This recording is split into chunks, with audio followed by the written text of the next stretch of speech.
Get ready for the dictation. Start. Sir, I would suggest for the consideration of the House, and this is what we have been attempting to do in our science and technology plan also. We should have a plan of developmental application of rural technology. Only a few days back, a few friends from the Bangalore Institute of Science came to see me. They said that they had formed a team of scientists at the highest level who are teaching in that institute.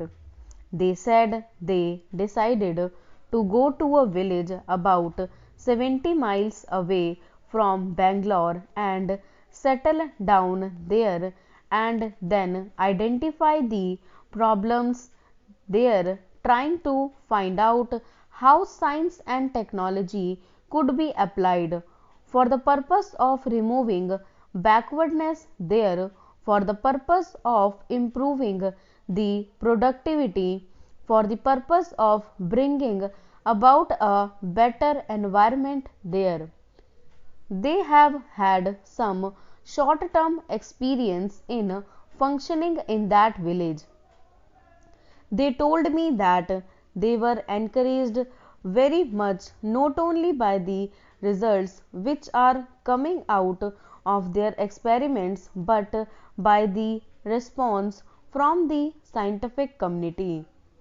It is obvious from this perhaps that each high level scientific, technological, or technical institution should be asked to take over a specific area and concentrate their efforts there to find out how science and technology could be applied for the purpose of better development of that area and to increase the productivity.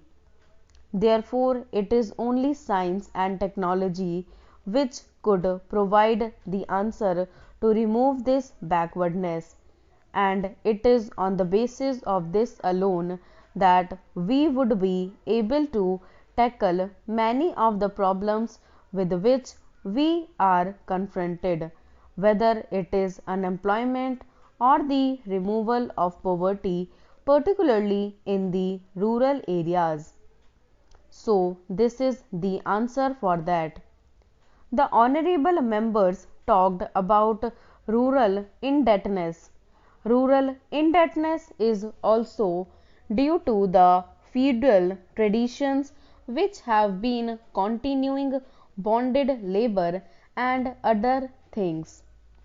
All these will have to go, and it is not merely this indebtedness but also the exploitation of the rural poor by the private money lenders which has to go. My honorable friend pointed out this thing. As far as Bihar is concerned, it is a coal mine area.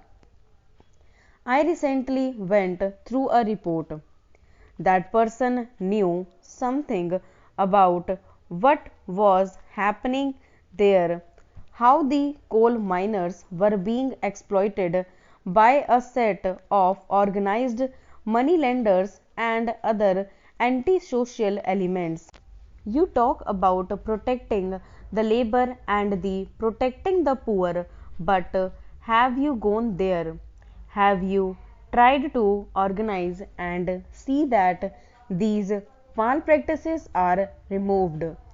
Therefore, there is no use blaming others if we have not done anything about it, and to that extent we also contribute to the deterioration of the situation there.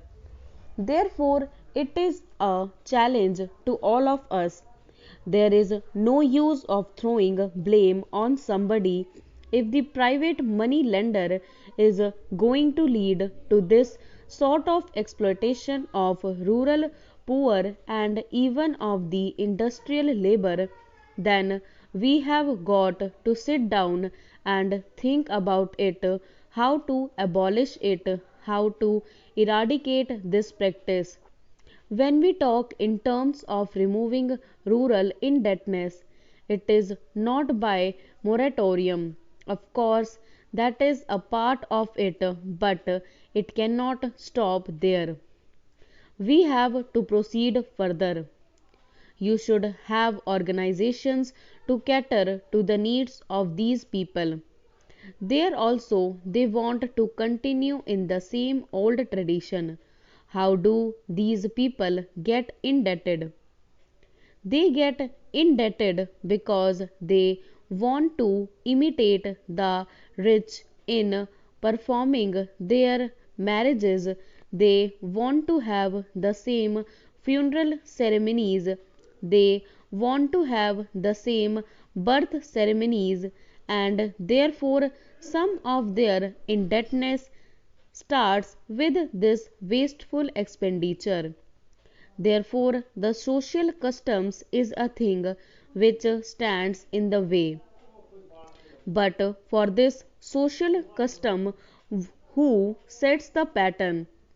It is the rich people, even the educated people, who set the pattern. Therefore, if we want to remove the rural indebtedness, and if you want to remove the root cause for this, then all of us will have to respond to this and set an example to the poor, because they would look respectable only when they perform the marriage in a certain style, because we are doing the same. When we talk about the rural indebtedness, let us not attack the rural indebtedness in isolation. Unless we attack the social customs which lead to the wasteful expenditure, even this rural indebtedness cannot be tackled in an effective way. So it has to be looked at as a whole and not in isolation. We should look at it from that point of view. It is the educated group, the richer section of the people, who spoil the poorer sections by their own wasteful expenditure. I am coming to dowry. When we talk about it in the International Year for Women, we are thinking of liberating the women.